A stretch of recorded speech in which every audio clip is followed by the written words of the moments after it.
जहां हमारा स्वार्थ समाप्त होता है, वहीं से हमारी इंसानियत आरंभ होती है। लोग कहते हैं कि आदमी को अमीर होना चाहिए, और गांव के बुजुर्गों का कहना है कि आदमी का जमीर होना चाहिए। चित्र ही नहीं चरित्र भी सुंदर हो, भवन ही नहीं भावना भी सुंदर हो, साधन ही नहीं साधना भी सुंदर हो, दृष्टि ही नहीं दृष्टिकोण भी सुंदर हो। जय श्री राम। हेलो दोस्तों, तो स्वागत है आप सभी का हमारे YouTube चैनल मोटिवेशन ज्ञान अभी पर। आज हम लोग देखने वाले हैं कि अच्छे लोगों के साथ बुरा क्यों होता है। आज की इस वीडियो में हम लोग जानने वाले हैं, तो सभी भाई बहनें कमेंट बॉक्स में जय महाकाल जरूर लिखें। स्वार्थी और सार्थक जीवन के बीच का संघर्ष एक विचार है जो हमें सोचने पर मजबूर करता है। इस वीडियो में हम बात करेंगे कि स्वार्थी होना गलत है या फिर इसमें कुछ सच्चाई हो सकती है। हम जानेंगे कि क्या हमें दूसरों के जैसे बनना चाहिए या अपने व्यक्तिगत स्वार्थ का पालन करने का सही मार्ग क्या है। इस वीडियो में हम सोचेंगे, विचार करेंगे और आपको सोचने के लिए प्रोवोक करेंगे कि कौन सा मार्ग आपके लिए सही है। तो चलिए इस रोचक और विचारपूर्ण वीडियो का आगाज करते हैं। स्वार्थी शब्द दुनिया की नज़र में, समाज की नज़र में एक अलग ही नज़रिए से समझा जाता है। अक्सर हम अपने आसपास ऐसे बहुत से लोगों को देखते हैं जो स्वभाव से बहुत अच्छे प्रतीत होते हैं, यानी कि सब लोगों की मदद करते हैं, सबसे अच्छा व्यवहार रखते हैं। लेकिन इसके साथ हमने ये भी देखा होगा कि ऐसे लोग जो स्वभाव के अच्छे होते हैं, दूसरों की मदद करते हैं, वो दुखी भी ज़्यादा रहते हैं, और जो लोग स्वार्थी होते हैं वो फलते फूलते चले जाते हैं। तो ऐसे में परमात्मा की सत्ता पर उंगली उठाना निश्चित है। लेकिन अगर ये सत्य है तो हमें कौन सा मार्ग अपनाना चाहिए? क्या हम भी दूसरों के जैसे बन जाए? पता नहीं आप में से कितने लोग ये मानते हैं कि अच्छे लोग जीवन में बहुत दुखी रहते हैं, लेकिन इसके पीछे का सत्य क्या है? अगर हम इसके पीछे का सत्य नहीं जानेंगे, नहीं पहचानेंगे, तो कहीं ना कहीं हमारा अवचेतन मन भी बुराई की तरफ झुक जाएगा। इसीलिए अपने मन में ऐसे विचार पनपने से पहले इस बात की पूरी सच्चाई, पूरा निष्कर्ष निकाल ले, ताकि भविष्य में आपको अपने अच्छे होने पे पश्चाताप ना हो, दुख ना हो। आज की जो बोध कहानी मैं आपको सुनाने वाला हूँ, उसमें आपको 5 ऐसे तरीके पता चलेंगे जिसके माध्यम से अगर आप कर्म करते हैं तो आप अच्छे कर्म भी कर पाएंगे और दुखी भी नहीं होंगे। इससे पहले कि आप इस कहानी में खो जाए, इस चैनल को सब्सक्राइब जरूर कर लें। तो चलिए कहानी शुरू करते हैं। एक गांव में आनंद नाम का एक युवक रहता था। उसका भरा पूरा परिवार था। उसके 2 बच्चे थे, उसकी पत्नी थी, लेकिन उसके माता पिता इस दुनिया से चल बसे थे। इसीलिए पूरे परिवार की जिम्मेदारी उसी के कंधों पर थी। बच्चे अपनी पढ़ाई करते थे और उसकी पत्नी अपने घर गृहस्थी के कामों के साथ गाय, भैंस, बकरी इत्यादि का दूध बेच कर अपना घर चला देते, और आनंद पहाड़ में पत्थर तोड़ने का काम करता था। बहुत ही मेहनत भरा काम था।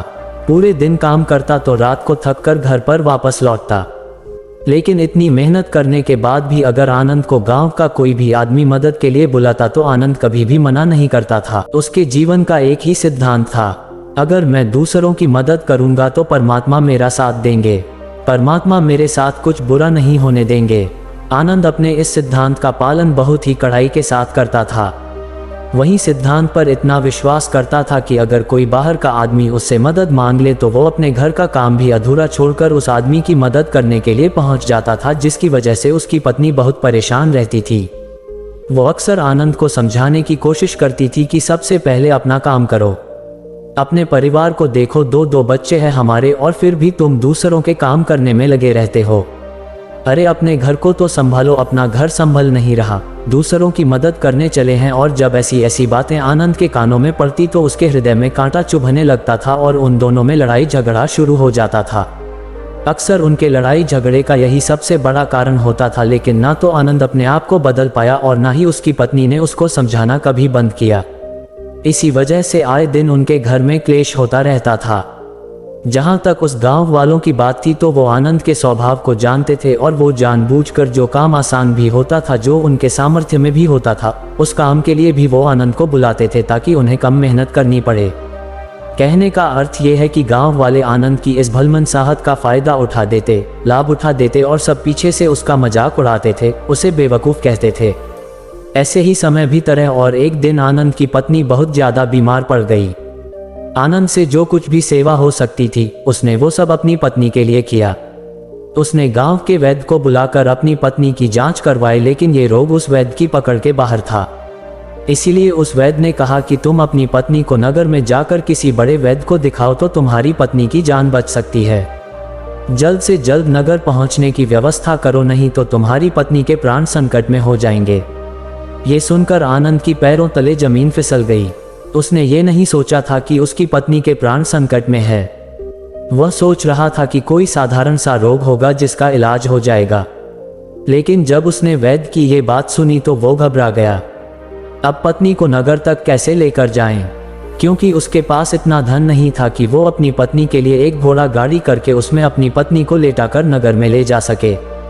उसकी पत्नी की हालत बिल्कुल चलने की भी नहीं थी, इसलिए उसे न घर पहुंचाने के लिए किसी घोड़ा गाड़ी की जरूरत थी। संयोग से उसके पड़ोसी धन्नो के पास एक घोड़ा गाड़ी थी। वो अक्सर व्यापार के लिए अपनी घोड़ा गाड़ी नगर में लेकर जाया करता था। इसीलिए आनंद के मन में विचार आया कि मैं धन्नू की घोड़ा गाड़ी ले सकता हूँ। मैं धन्नू की इतनी मदद करता हूँ, कभी उसके काम को नहीं टालता, तो वो तो मेरे काम को कभी मना ही नहीं कर सकता। और यही सोचकर वो घोड़ा गाड़ी लेने के लिए धन्नो के पास पहुँच जाता है। लेकिन धनु बहुत ही चालाक इंसान था। वो बिना किराए के अपनी घोड़ा गाड़ी अपने सगे संबंधियों के लिए भी नहीं ले जाता था। तो आनंद की तो दूर की बात रही। जब आनंद ने उससे घोड़ा गाड़ी के बारे में पूछा तो उसने ये कहकर उसका ये काम टाल दिया कि मेरे घोड़े बहुत ज़्यादा बीमार है, वो शायद बच भी मुश्किल से पाएंगे। 5 दिनों से वो कुछ नहीं खा रहे, तो ऐसे में बेचारा घोड़ा गाड़ी लेकर कहाँ नगर तक पहुँच पाएगा। हाँ, अगर तुम कुछ धन की व्यवस्था कर सकते हो तो मैं अपने एक मित्र की घोड़ा गाड़ी तुम्हारे लिए मंगवा सकता हूँ। ये सुनकर आनंद परेशान और चिंतित हो गया, क्योंकि उसके पास धन तो था ही नहीं। इसका मतलब उसकी पत्नी बड़े नगर में वैद्य के पास इलाज के लिए पहुँच ही नहीं पाएगी। उलझन भरे हुए विचार लिए हुए जब आनंद वापस आ रहा था तो उसने एक दिल को झकझोर देने वाला दृश्य देखा। उसने देखा कि धन्नू के घोड़े, जो धनु के अनुसार बीमार थे और कुछ खा भी नहीं रहे थे, वहीं घोड़े गांव का ही एक युवक उसकी बाड़ से खोलकर बाहर ला रहा था और गाड़ी में उसको जोत रहा था। ये देखकर पहले तो आनंद को कुछ समझ में नहीं आया। उसके बाद जब आनंद ने उस युवक से पूछा तो उसने बताया कि धनु ने ये घोड़ा गाड़ी उसे किराए पर दी है। ये सुनकर आनंद का दिल टूट गया। उसने कभी सपने में भी नहीं सोचा था कि उसका सबसे अच्छा मित्र धनु उसके साथ ऐसा कर सकता है।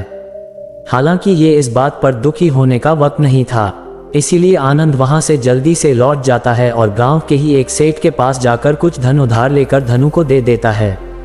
धनु अपने मित्र की घोड़ा गाड़ी मंगवा देता है, जिसके बाद वो अपनी पत्नी को वैद्य के पास नगर में ले जाता है। जब उसकी पत्नी का इलाज चल रहा था तो आनंद यही सोच रहा था कि एक वो दिन था जब धनु की बेटी बीमार हो गई थी और धनु यहाँ पर नहीं था, तो मैं पूरी रात वैद्य जी के पास उसके लिए बैठा रहा था, उसकी देखरेख की थी, उसकी सेवा की थी।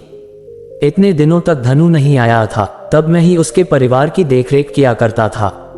हाय, कैसा दुर्भाग्य है ये जिसके लिए मैंने इतना कुछ किया। उसने एक घोड़ा गाड़ी देने से मुझे मना कर दिया, और वो भी तब जब मेरी पत्नी जिंदगी और मौत के साथ खेल रही थी। कुछ देर बाद वैद्य बाहर आकर आनंद को एक बहुत बुरी खबर देता है। वो आनंद को बताता है कि उसकी पत्नी को कर्क रोग हो चुका है और इसका कोई भी इलाज नहीं है। उसके पास कुछ समय ही शेष बचा है। ये सुनकर आनंद दुखी होकर वहीं जमीन पर बैठ गया। उसकी पूरी दुनिया उजड़ने वाली थी और उसे कोई रास्ता नजर नहीं आ रहा था।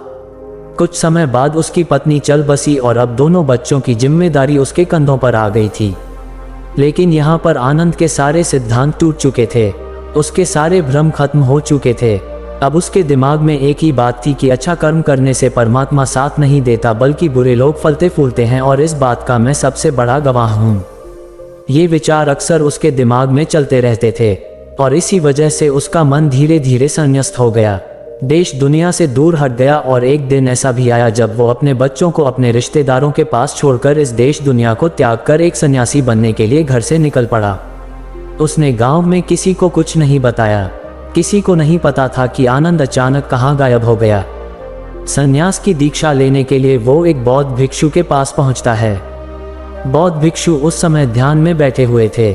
ध्यान से बाहर आने के बाद वो बड़े ध्यान से आनंद के चेहरे को देखते हैं और उससे सन्यासी बनने का कारण पूछते हैं। इस पर आनंद उन्हें अपनी पूरी आपबीती सुना देता है और कहता है कि ये बच्चे, इस दुनिया से मुझे कुछ भी हासिल नहीं हुआ। मेरा मन इस दुनिया से विरक्त हो चुका है। जब अपने दोस्तों ने ही मेरा साथ नहीं दिया तो इस दुनिया में रहने का क्या मतलब। और इसी वजह से मैं सन्यासी बनना चाहता हूँ। ये सुनने के बाद बहुत भिक्षु ने उपदेश देना शुरू किया। उन्होंने कहा कि याद रखना, बनते जीवन से विरक्त होकर सन्यासी बनना तुम्हें परम सुख तक कभी नहीं पहुंचा सकता, परमानंद तक कभी नहीं पहुंचा सकता। तुम दुनिया से अपने मन पर एक बोझ लेकर विरक्त हुए हो। तुम दुनिया से परमात्मा की खोज करने के लिए विरक्त नहीं हुए हो। इस भ्रम में कभी मत रहना तुम संसार से विरक्त हुए हो, क्योंकि संसार ने तुम्हें धोखा दिया ऐसा तुम्हें लगता है, इसीलिए तुम परमात्मा पे कभी विश्वास नहीं कर पाओगे और ना ही उन पर अपनी पूर्ण आस्था बना पाओगे। इसीलिए सन्यासी होने का भी तुम पूरा लाभ कभी नहीं उठा पाओगे। सन्यासी होने का लाभ तब मिलता है जब हमारी प्रभु में, परमेश्वर में, परमात्मा में पूर्ण आस्था बन जाती है। मैं तुमसे पूछता हूँ, क्या तुम्हारी आस्था परमात्मा में है? ये सुनकर आनंद कहता है कि ये बनते, मैं तो दुनिया देख कर आया हूँ कि जो बुरे कर्म करता है वो फलता फूलता है और जो अच्छा काम करता है उसे कुछ भी नहीं देता। परमात्मा उसे दुख ही दुख देता है। इसीलिए मैं परमात्मा पे अपनी पूर्ण आस्था कैसे बना सकता हूँ? ये सुनकर उस बौद्ध भिक्षु ने कहा कि यही तो मैं तुम्हें समझाना चाहता हूँ कि तुम पूरी ऊर्जा अपनी सन्यासी जीवन में लगाओ और उसके बाद भी तुम्हें फल प्राप्त ना हो तो तुम्हें कैसा लगेगा। इसीलिए किसी की भी मदद करने के मैं 5 सिद्धांत तुम्हें बताता हूँ। ये 5 सिद्धांत समझकर संसार में वापस लौट जाओ और संसार में एक ग्रस्त जीवन जीवो, उसके बाद ही सन्यासी जीवन का उदय होता है। जब हम अपने ग्रस्त जीवन को पूर्ण रूप से समझ लेते हैं और अपनी जिम्मेदारियों का निर्वाह कर देते हैं। ये कहकर बौद्ध भिक्षु ने कहना शुरू किया कि जब भी तुम किसी की सहायता करते हो, किसी की मदद करते हो, तो उसमें सबसे पहली बात, सबसे पहला सिद्धांत जो ध्यान में रखने का होता है वो होता है कि किसी की मदद करते वक्त, किसी की सहायता करते वक्त कभी भी उससे उम्मीद मत रखना। ये मत सोचना कि आज मैंने इसकी सहायता कर दी, मदद कर दी, तो कल बदले में ये भी मेरी सहायता करेगा, मेरी मदद करेगा। अगर तुम ऐसा सोचोगे तो तुम्हें जीवन में दुखों का सामना करना ही पड़ेगा, क्योंकि एक नहीं तो दूसरा या दूसरा नहीं तो तीसरा कोई ना कोई तुम्हारी उम्मीद जरूर तोड़ेगा। और वास्तविकता में वो मदद या वो सहायता नहीं होती है, वो हमारे लालच का ही एक रूप होता है। हम उसकी सहायता या मदद निभाव तरीके से नहीं कर रहे हैं। हमारे मन में लालच का भाव है, हमारे मन में बदले का भाव है। हम ये सोचकर मदद करते हैं कि इसकी मदद कर देता हूं तो कल ये मेरे भी मदद करेगा, और यही लालच हमें अक्सर उन लोगों की मदद करने पर विवश करता है जो किसी ना किसी रूप में धनवान होते हैं, क्योंकि हमें लगता है कि कल ये आदमी धन के द्वारा मेरी मदद कर सकता है, और इसीलिए जिस इंसान को वास्तविकता में मदद की आवश्यकता है, हो सकता है वो गरीब हो, लेकिन हमारा मन अपने लालच के वशीभूत होकर उसकी मदद कभी नहीं करेगा। इसीलिए किसी की मदद और किसी की सहायता करने के अपने विचार को विस्तार दो। केवल एक प्रकार के वर्ग के लिए अपनी सहायता या अपनी मदद पेश मत करना, उस सब के लिए समान होनी चाहिए। जरा सोचो, एक तरफ तुम्हारा मित्र हो जिसके पास धन है, संपदा है, और दूसरी तरह कोई गरीब औरत हो जो भूखी बैठी हुई है। तुम्हारा दोस्त तुमसे कहता है कि यार आज तो खाने के लिए अच्छे अच्छे पकवान मंगवा लो बाजार से, और दूसरी तरफ वो औरत तुमसे 2 सूखी रोटी मांग रही है, तो तुम किसकी मदद करोगे? कौन मदद का हकदार सबसे पहले है? सबसे पहले हमारा कर्तव्य बनता है कि उस औरत की भूख मिटाए, लेकिन अक्सर इंसान ऐसे नहीं सोचता। वो अपने दोस्त को तो खिला देगा, उसको तो बाजार से बहुत महंगी वस्तु मांगा के दे देगा, लेकिन किसी गरीब को उसकी भूख मिटाने के लिए पैसा या धन नहीं देगा। दूसरी बात जो ख्याल में रखने की है वो ये कि सहायता करते वक्त हमारा लालच कभी भी उसके साथ नहीं जुड़ना चाहिए। अक्सर हम जब किसी की मदद करते हैं तो हमारा लालच और हमारा स्वार्थी उसके साथ जुड़ा होता है, और हम अपनी भविष्य की योजना तैयार करके उस आदमी की मदद करते हैं। हम ये सोचते हैं कि अगर मैं इसका ये काम करूंगा तो भविष्य में ये आदमी मेरा वो काम पूरा कर देगा, और वो सहायता, वो मदद बिल्कुल भी परमात्मा के द्वार को नहीं खटखटाती, क्योंकि वो लालच है। जाहिर है आप अपने आप को धोखा देने के लिए अपने लालच को एक सहायता, एक मदद का रूप दे रहे हैं। तीसरी बात जो ख्याल रखने की है वो ये कि अपने सामर्थ्य के हिसाब से दूसरे की मदद करो। कभी भी एक ग्रस्त आदमी को किसी की इतनी सहायता नहीं करनी चाहिए जिससे कि उसका परिवार और उसके बच्चे कष्ट में जीवन बिताए। सबसे पहला फर्ज हमारा होता है अपने परिवार को सुखी रखना, उनकी ज़रूरतें पूरी करना, और उसके बाद दूसरों की मदद करना आता है। लेकिन कुछ लोग दूसरों की मदद पहले करते हैं और अपने परिवार को तवज्जो कम देते हैं, जिससे कि परिवार में लड़ाई झगड़े आए दिन पनपते रहते हैं, और ये सब हम समाज में देखते रहते हैं। अपने आसपास अगली बात जो ख्याल में रखने की होती है वो ये कि अपना कर्म, अपनी जिम्मेदारियां पहले निभानी होती है। हम अपना कर्म, अपना काम छोड़कर पहले दूसरों की मदद करने के लिए चले जाते हैं और जब दूसरा बदले में हमारी मदद नहीं करता तो हमारा दिल दुखी हो जाता है। हम सोचते हैं कि मैंने तो अपना काम छोड़कर उस आदमी की मदद की थी और वो आदमी मेरी मदद ही नहीं कर रहा है। इसीलिए अपना कर्म सर्वोपरि, अपना कर्म सबसे ऊपर, क्योंकि वही काम करने के लिए इस दुनिया में हमारा जन्म हुआ है। और सबसे आखिर में जो बात समझने की है वो ये कि परमात्मा की मर्जी से ही सब कुछ होता है। हमारा कर्तव्य है अपने कर्म को करते जाना। करनी धरनी तो ऊपर वाले के हाथ में है, इसीलिए जो कुछ भी होता है सब ऊपर वाले पे छोड़ दो। अगर तुम्हें कोई धोखा भी देता है तो ये समझ के चलो कि वो सब ऊपर वाले की करनी होती है। आप ये मान के चलो कि मैं करता नहीं हूँ, मैं तो एक माध्यम हूँ, करवाने वाला तो वो है, उसके सामने किसकी मर्जी चली।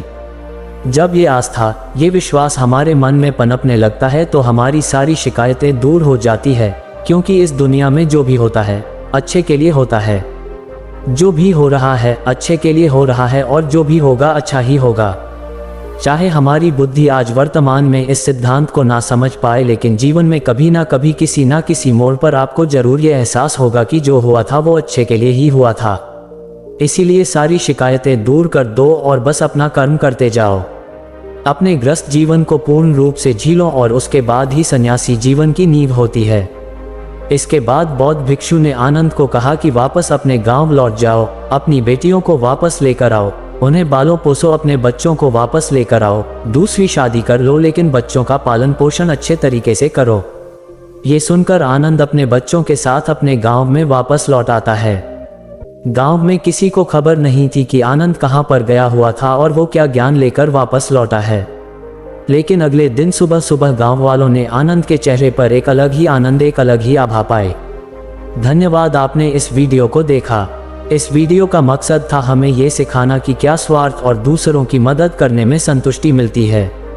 व्यक्तिगत अनुभव और शिक्षा के माध्यम से हमने ये देखा कि सच्ची संतुष्टि और सफलता तभी मिलती है जब हम अपने स्वार्थ के साथ दूसरों के लिए भी कुछ करते हैं। इस वीडियो से हम सभी को यह समझने को मिला कि जीवन में सही मार्ग का चयन करना महत्वपूर्ण है और हमें अपने स्वार्थी और सामाजिक दायित्वों का संतुष्टिपूर्ण संज्ञान करना चाहिए।